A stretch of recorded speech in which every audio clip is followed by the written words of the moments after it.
Et c'est parti. Bien, bonsoir tout le monde. Bienvenue à la séance ordinaire du 10 janvier 2022. Donc, ouverture de l'Assemblée, le point 1. En ouverture, j'aimerais faire des petites félicitations à Laval 3, dont monsieur, au nom de mes collègues du conseil municipal, je tiens à souligner et à féliciter quelques personnalités issues du milieu Laval 3 qui ont reçu des mentions particulières au cours des dernières semaines. Il y a M. David Terrien, nommé à titre de personnalité de l'année 2021, volet culture par l'Action d'Autré, multipercussionniste, originaire de la Valtrie, qui s'est illustré sur la scène canadienne et également sur la scène européenne.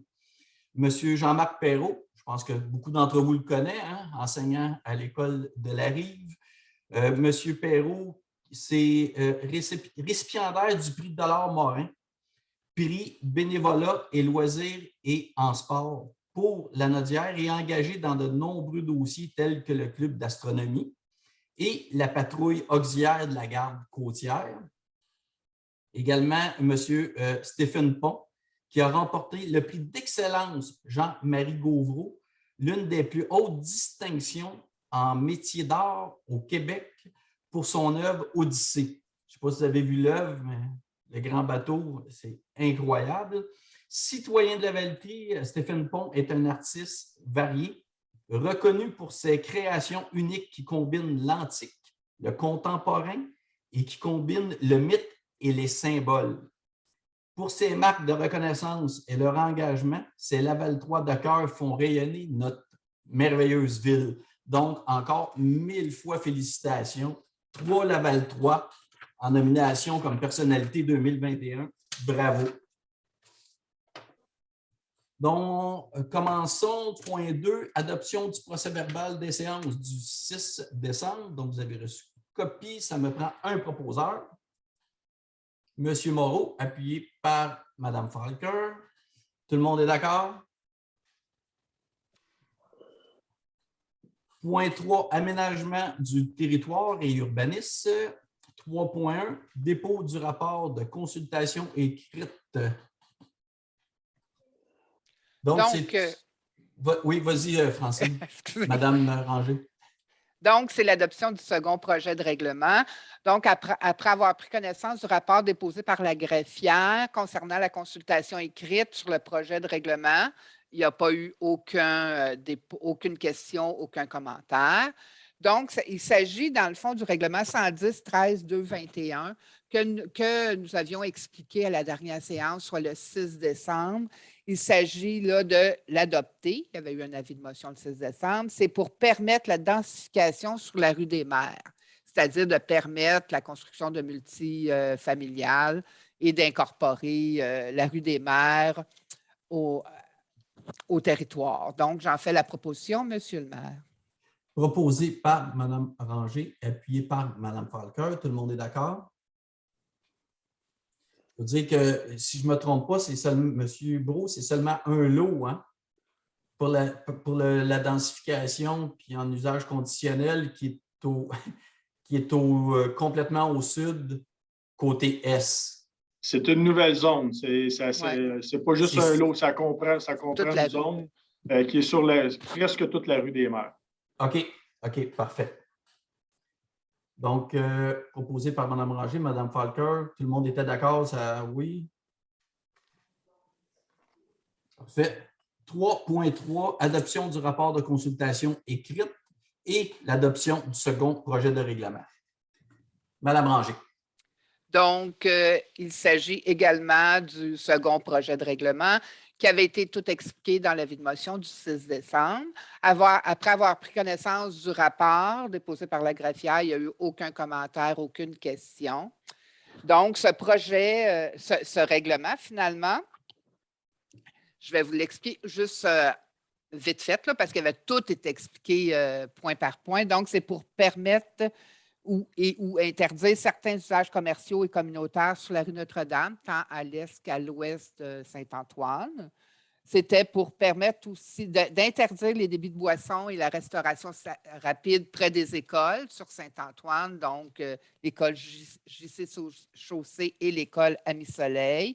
Ça vient aussi baliser les cases de stationnement permises pour les multilogements, ce même règlement. Ça vient aussi baliser aussi les supports à vélo. Donc, ça prend des supports à vélo quand un commerce et ou un multilogement. Et on retire de ce règlement le règlement sur les piscines puisque le gouvernement provincial a adopté rétroactivement pour les piscines. Donc, j'en fais la proposition, M. le maire. Donc, proposé par Mme Ranger, appuyé par Mme Falker. Tout le monde est d'accord? 3.5 demande à la CPTAQ Cannebergière échange de l'eau pour redressement durant Saint-Antoine-Ouest et l'utilisation autre qu'agricole. Monsieur Tremblay. Oui, je vais faire ça super court parce que c'est une résolution qu'on a déjà passée, en fait. C'est pour redresser le rang Saint-Antoine-Ouest qui est à l'intérieur même là, de la Cannebergière. C'est le rang qui traverse la Cannebergière. Et là, suivez bien ma main, c'est un rang qui faisait ça, comme ça, et qui là va faire ça, comme ça. Fait que c'est assez visuel, merci au Zoom. Il y a un détail administratif qu'on a omis, c'est tout simplement d'inclure la notion de autre qu'agricole. Fait que c'est vraiment pour ça qu'on abroge une ancienne résolution de 2021 puis qu'on en fait une nouvelle.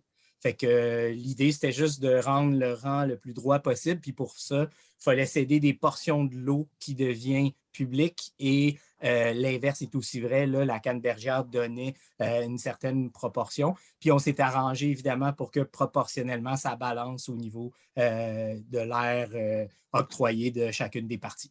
Fait que j'en fais la proposition. Donc, proposé par M. Tremblay, appuyé par Mme Charlot. Tout le monde est d'accord? 3.6, encore une demande d'appui, CPTAQ, exclusion agricole. On est encore sur un rang, mais cette fois-ci sur le rang Saint-François. On se situe où sont les VR Soulières. En fait, on les appelle Carrefour Sport et Plein Air Incorporé. C'est la compagnie qui gère là, les VR Soulières. Et il s'agit de la petite maison résidentielle qui est tout juste à côté du grand lot là, de VR Soulières.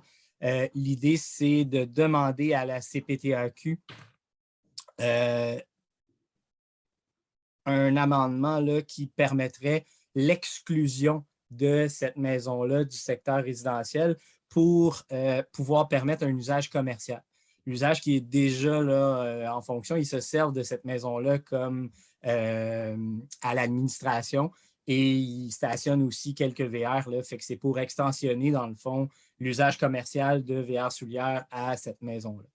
J'en dirai pas plus que ça. C'est exactement de ça qu'il s'agit.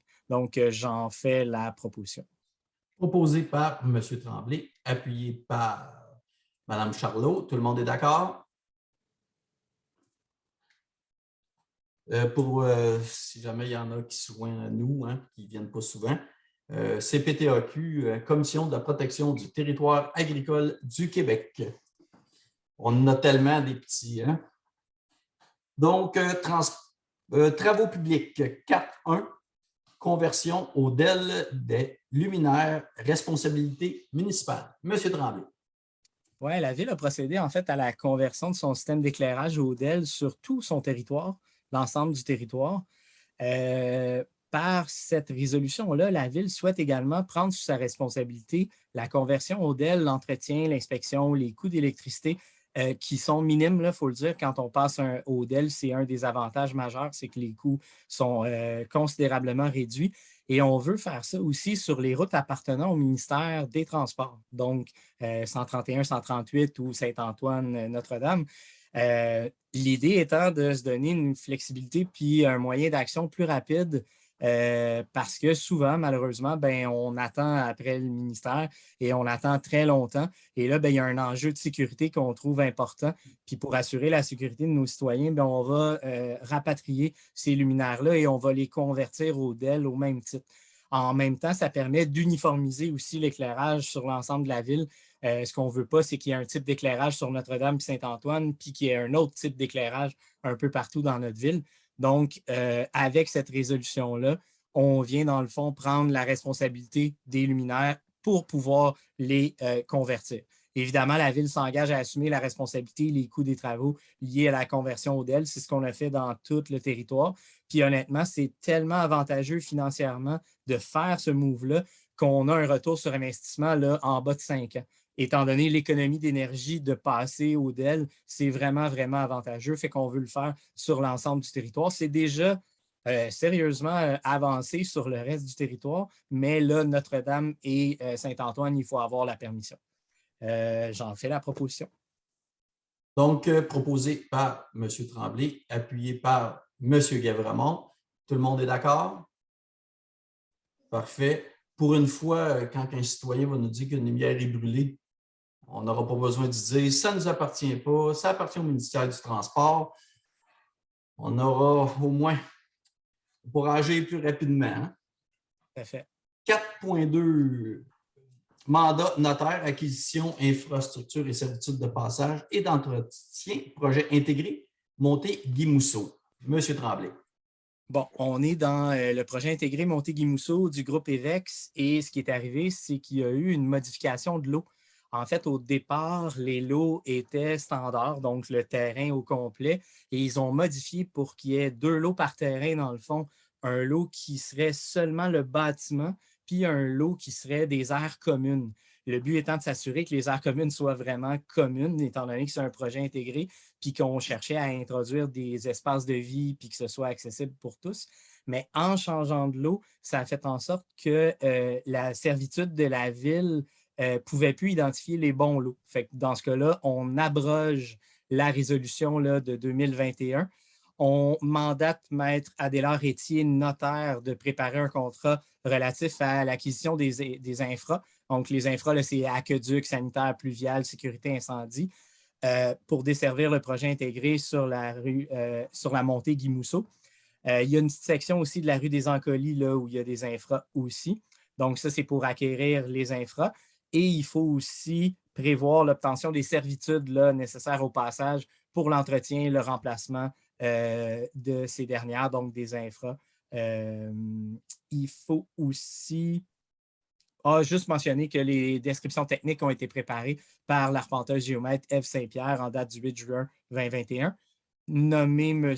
Marc-Olivier Brault, directeur général de la Ville, qui soit autorisé à signer pour et au nom de la Ville tout document relatif à ce dossier. J'en fais la proposition. Donc, proposé par M. Tremblay, appuyé par M. Pellerin. Tout le monde est d'accord?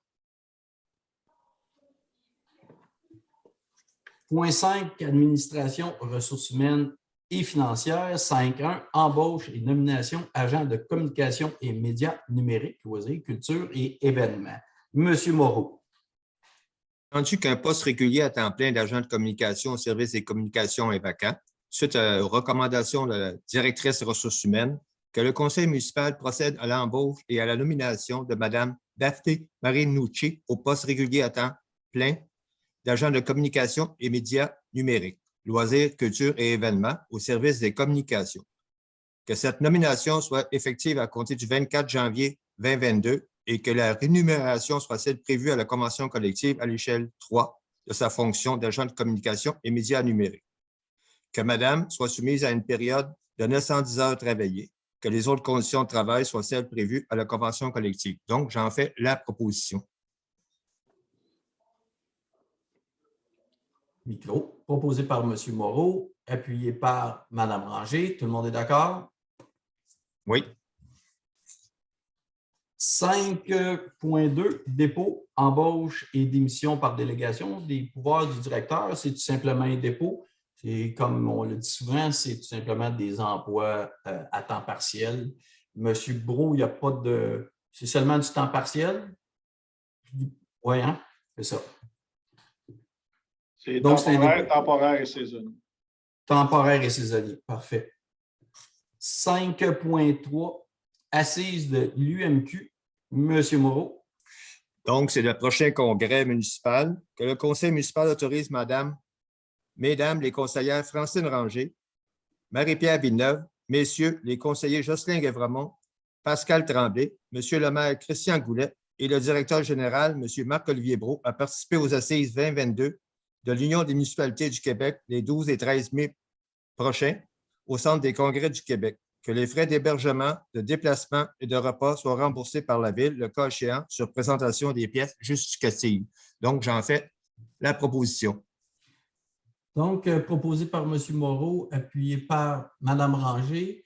Là, il y a une petite problématique. On ne voit pas Anne. Ça fait que c'est comme si Marc-Olivier, c'est comme ça, il s'était retiré. Ah, et là, on te voit, Anne. Parfait. Tout le monde est d'accord? Oui. Oui. Parfait. 5.4, renouvellement, adhésion. Fédération canadienne des municipalités, FCM. Madame Ranger.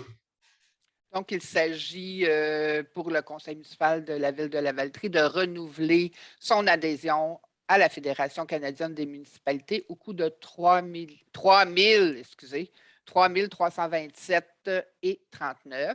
Cette somme va être prise dans le poste budgétaire, cotisation, association et abonnement. Donc, nous sommes déjà membres, on renouvelle et avec les services rendus par la Fédération, on rentre amplement dans l'argent des cotisations. Ils nous rendent un grand service, dont, entre autres, tout le volet environnement. Ils sont vraiment spécialistes là-dedans. Donc, j'en fais la proposition, M. le maire. Donc, proposé par Mme Ranger, appuyé par M. Moreau. Tout le monde est d'accord? Oui. 5.5, autorisation de dépenses, formation sur l'éthique et la déontologie des élus. Mme Ranger. Donc, il s'agit, suite au projet de loi, à la loi 49, qui oblige non seulement les nouveaux élus, mais tous les conseillers ainsi que le maire à avoir une formation sur l'éthique et la déontologie des élus. Vous savez, c'est suite à toutes les enquêtes sur l'UPAC et tout ça, là. Donc, tout le monde est obligé de la suivre. Donc, la résolution serait que le conseil municipal autorise la participation de M. le maire Christian Goulet, de Mme les conseillères Anne Charlot-Méran, Lisette Falker, Francine Ranger et Marie-Pierre Villeneuve, de messieurs les conseillers Jocelyn Guévremont, Denis Moreau, Robert Pellerin et Pascal Tremblay, ainsi que du directeur général, M. Marc-Olivier Brault, de la greffière, Mme Marie-Josée Charon, à la formation en éthique et déontologie dispensée par Maître Jean Étu et Maître André Comeau. Donc, que les frais d'inscription soient assurés par la Ville. Donc, j'en fais la proposition, M. le maire. Proposé par Mme Ranger, appuyé par Mme Charlot. Tout le monde est d'accord? Oui. Parfait. Mme Charon, pour renouvellement adhésion FCM, je ne me souviens pas, Anne, si Mme Charlot, ta caméra était-tu fermée? T'as-tu voté oui? En fait, j'ai voté oui à chaque fois. C'est juste que quand je bascule dans mon document du procès-verbal, on dirait que le Zoom, il fige, il bloque ma caméra. Donc, je vais rester avec vous sur la caméra. Okay. Et je vais vous écouter. Je m'excuse. Mais c'était correct, c'est oui pour le oui, renouvellement? Oui, c'est la technologie tributaire. Merci. C'est le seul que j'avais manqué. Parfait. Donc, on a rendu au point 5.6, renouvellement de contrat, gestion des matières résiduelles destinées à l'élimination. Monsieur Guévremont? Oui, c'est bien ça. Donc, dans le fond, c'est qu'on était vers la fin du contrat qu'on avait avec la firme EBI Environnement. Puis, on avait la possibilité d'avoir une option de 2 ans au même montant que nous avons. Compte tenu des coûts qu'on prévoit en augmentation, bon, on a décidé de renouveler notre option au même coût qu'on avait. Donc, ces coûts, ça présente un montant de 457 423,84 excluant les taxes sur une collecte de 26 semaines, 26 collectes aux 2 semaines à ce moment-là, et que M. Marc-Olivier Brault soit autorisé à signer au nom de la Ville tous les documents à ce renouvellement. J'en fais la proposition. Donc, proposé par M. Guévremont, appuyé par Mme Villeneuve. On sauve l'argent, c'est le temps d'appuyer. Tout le le monde est d'accord? Oui. Parfait. 5.7, autorisation au directeur des services administratifs de lancement d'appels d'offres publics et ou avis d'intention aux fins de solliciter le marché. Monsieur Moreau.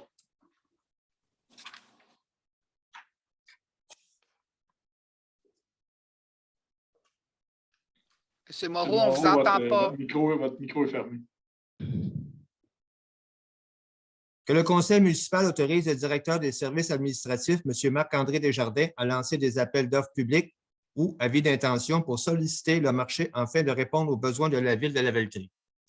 Je vais tous vous les nommer. Travaux de rénovation et de mise aux normes du bâtiment municipal situé au 1251 rue Notre-Dame. Travaux de rénovation et de mise aux normes du bâtiment municipal situé au 1997 rue Notre-Dame. Travaux d'implantation d'un réseau d'éclairage sur le territoire de la ville de Lavaltrie, Halte de Lavaltrie. Service professionnel pour le contrôle qualitatif de tests de laboratoire pour les travaux d'urbanisation d'une partie de la route 131. Travaux de réhabilitation de conduites d'aqueduc et d'égouts sanitaires sur la rue Bellevue. Travaux de pavage de différentes rues. Travaux de réparation de pavage et de coupe de rue. Travaux de réfection de trottoirs et bordures de béton sur différentes rues. Remplacement et acquisition des véhicules légers et lourds pour le service des travaux publics, collecte et transport de matières résiduelles destinées au compostage. Dans le fond, ce but-là, cette résolution-là globale a pour but d'éviter de faire une résolution à tous les fois et d'éviter une perte de temps et de durée. Donc, j'en fais la résolution, la proposition. Dans mon tour, le micro. Donc, proposé par M. Moreau, appuyé par Mme Ranger. Tout le monde est d'accord? Oui.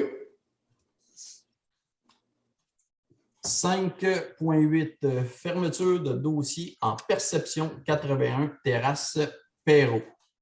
Madame Ranger. Donc, ici, il s'agit d'un dossier où le propriétaire du 81 terrasse Perrault est décédé sans succession. Donc, comme les taxes n'étaient pas payées, nous avons fait, la ville a suivi les procédures. Puis, je m'excuse, elle est dorénavant propriétaire de l'immeuble situé au 81 rue Terrasse. Donc, il y a lieu de fermer et radier le dossier en perception au montant de 9 536,22. Donc, j'en fais la proposition. Proposé par Mme Ranger, appuyé par M. Pellerin. Tout le monde est d'accord? Oui. 5.9, programme d'aide à la voirie locale, volet projet particulier d'amélioration, réédition de compte, M. Tremblay. Et ça, c'est en fait un programme d'aide qui revient à chaque année pour la voirie locale. Donc, c'est pour les routes spécifiquement. Étant donné que, mon Dieu, dans la dernière année, on a dépassé pas loin d'1 million en route. Il n'y avait aucun problème là, à faire des rééditions de compte. Donc, on a fait une partie de réédition de compte de l'ensemble pour un montant total, je pense, de 190 000. Le montant octroyé est, si je ne me trompe pas, de 26 000. Donc, il fallait rendre des comptes pour 26 000. On en a mis beaucoup plus que moins. On en a mis pour 190 000. On aurait pu en mettre beaucoup plus que ça. C'est un montant qui revient à chaque année et qui vient de notre député provincial qui octroie une aide à la voirie locale.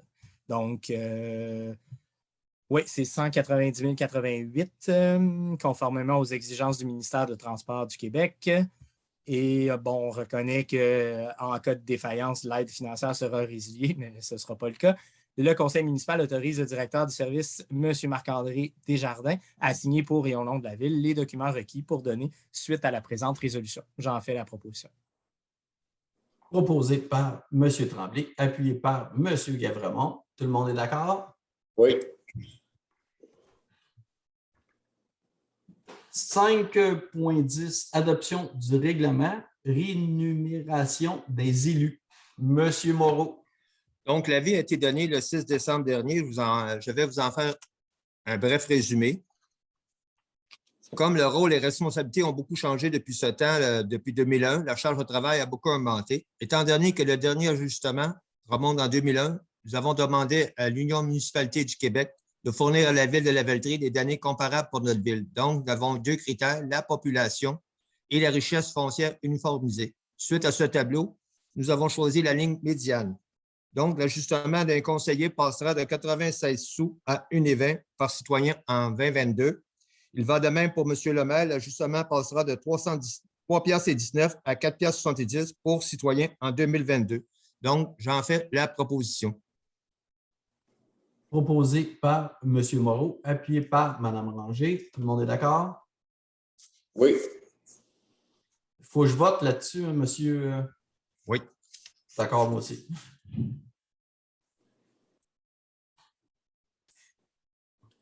« 5.11 Adoption du règlement réserve financière pour la gestion des boues. » Monsieur Tremblay. Oui, en fait, ça a l'air poétique des boues, mais c'est des boues. C'est des boues usées, donc ça s'en va aux étangs aérés. Donc, quand on flush notre toilette, il y a tout un réseau qu'on ne voit pas, mais ça s'en va dans des beaux étangs aérés. Et par décantation, ça se dépose dans le fond de ces étangs-là. C'est presque poétique, sauf que ça s'accumule et il faut vidanger cette belle matière résiduelle. On le faisait avant aux 10 ans. La ville grandit, vous n'êtes pas sans le savoir, ça apparaît. Et on le fait maintenant plus rapidement, ce qui fait en sorte qu'il n'y a pas suffisamment d'argent dans la réserve financière. Donc, cette résolution-là vient ajuster le montant de la réserve financière. Le but étant d'en mettre à chaque année pour ne pas arriver avec une surprise après 6-7 ans. Et là, il faut vidanger, puis on taxe pour un énorme montant. Fait qu'on fait une réserve financière pour les dépenses relatives à la gestion des boues. J'en fais donc la proposition. Proposé par M. Tremblay, appuyé par M. Guévremont. Tout le monde est d'accord? Oui. 5.12 Adoption du règlement tarification. M. Moreau. Donc, également, cet avis a été déposé le 6 décembre dernier. En fond, c'est que tous nos tarifs en 2022 doivent s'ajuster à environ 2,5 d'augmentation. Sur le dernier avis, il y a une modification qu'on doit tenir avant de faire le dépôt. C'est une modification d'apporter à l'annexe 4 pour le permis de coupe d'arbres, qui était 50 $ sur l'avis du 6 décembre dernier. Maintenant, sera gratuit. En fond, le but de ce changement, c'est pour inciter les gens à favoriser la prise de permis avant d'abattre un arbre. Donc, j'en fais la proposition. Proposé par M. Moreau, appuyé par Mme Ranger. Tout le monde est d'accord? Oui. 5.13 Adoption du règlement, imposition de taxes. M. Moreau. Donc, aussi, avec le dernier avis était le 6 décembre dernier. En fond, je vais en faire un bref aperçu, dans le fond, un fait saillant. C'est revenu de la ville de 21,9 millions représentant une augmentation de 1,8 million, s'expliquant principalement par une croissance des valeurs foncières de 50 millions, une augmentation des droits de mutation. Donc, on tient compte des droits de mutation dans notre compte de taxes. L'ajustement moyen du taux et tarif résidentiel sera de 2,5, correspondant à une augmentation intérieure à l'indice des prix à la consommation. Et l'augmentation annuelle d'un compte de taxes pour une résidence environ de 250 000 sera 100 $. Donc, dans le fond, c'était le dépôt du budget. Donc, en fait, la proposition. Proposé par M. Moreau. Juste pour clarifier, là, la résolution, c'est pour adopter les taux de taxes. Le taux de taxation. Donc, le taux de taxation pour les immeubles là, et non le budget. C'est vraiment pour le taux d'imposition des taxes. Taxes foncières générales, taxes foncières de service, les taxes de service et les taxes au niveau des bassins des taxes de secteur. Excusez-moi. Merci pour la mise à jour. Oui, merci beaucoup. Donc, proposé par M. Moreau, appuyé par Mme Ranger. J'avais-tu demandé? Tout le monde est d'accord? D'accord. Parfait. Merci beaucoup. 5.14, autorisation de dépenses et dépôt du rapport budgétaire. C'est tout simplement un dépôt que chaque élu a reçu. 5.15, autorisation de paiement, compte à payer. M. Moreau. Que le conseil municipal autorise le paiement des déboursés du 7 décembre 2021 au 10 janvier 2022 de la ville de Lavaltrie, incluant les dépenses du fonds d'administration et les dépenses en immobilisation, le tout pour la somme de 1 462 968,71 sous, selon le rapport déposé par le service de la trésorerie en date du 6 janvier 2022, lequel est annexé à la présente résolution pour en faire partie intégrante. Donc, j'en fais la proposition. Proposé par M. Moreau, appuyé par Mme Ranger. Tout le monde est d'accord? Oui. Fait. Point 6.6.1, MRC, règlement 295. Tout simplement, toutes les fois que la MRC adopte un règlement, ils sont obligés de la transmettre aux municipalités. Monsieur Brault, je n'ai pas la copie, puis j'ai un petit blanc de mémoire sur ce règlement-là. Il y a trois règlements qui ont été adoptés à la MRC. Il y en a un qui concerne le report du processus pour la vente pour taxe. Oui. Il y en a un qui est sur la location du réseau de fibre optique, donc le processus de location du réseau de fibre optique. Et il y en a un qui vient établir un surplus du service de sécurité incendie, un surplus minimum à maintenir pour le service de sécurité incendie. C'est les trois règlements qui ont été adoptés. Merci beaucoup de la précision. Donc, c'était le courrier. Période de questions. Je peux peut-être juste rappeler aux gens, vous pouvez nous faire parvenir vos questions à greffe et pendant l'Assemblée, à la période de questions, je lis les questions puis le conseil peut répondre aux questions. Mais pour ce soir, on n'a aucune question. Donc, le point 8, levé de l'Assemblée. Ça me prend un proposeur ou une propose. Monsieur Pellerin propose, appuyé par Madame Villeneuve. Tout le monde est d'accord? Oui. Oui. Et voilà. Merci beaucoup. Bonne soirée tout le monde. Merci. Bonsoir.